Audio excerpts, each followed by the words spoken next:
Obviously, a week from today, we're going to have our eyes on Capitol Hill, not in the Senate, but in the House, specifically the Financial Services Committee, where I expect they will make a lot of noise and be seen publicly grilling people on what happened here with FTX. How quickly do you think it could actually translate into some kind of legislative action?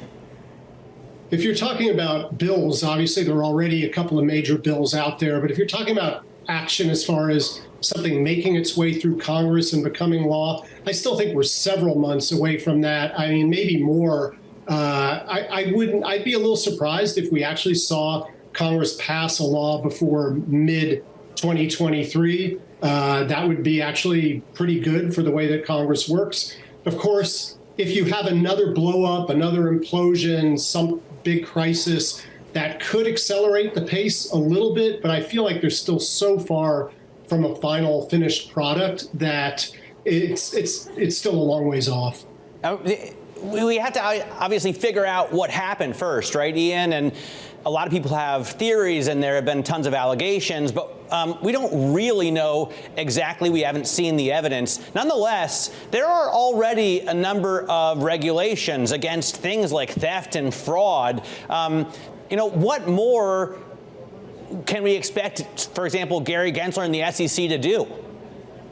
Well, there's obviously two elements to look at here. One is regulation and the other is legislation. If you're talking about regulation, it is clear that the regulators feel like they're pretty limited. So Gensler can try to ramp up the enforcement unit at the SEC and try to be more aggressive. But with his resources and time, he could probably only go so far. There's only so many people. There's all the reports about them all feeling like they're overworked. These cases take a long time to go through the enforcement pipeline.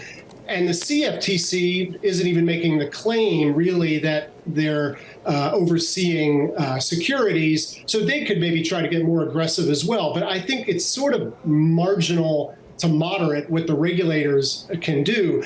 Where we're going to see more discussion is over legislation. And I feel like at the end of the day, whatever you want to call regulation, whether it's reporting to an agency or something more, I think at the end of the day, we're going to get to a place where examiners or inspectors, sort of like with banks and securities firms, can go on site, look at the books, look at the finances of crypto companies, at least those over a certain size.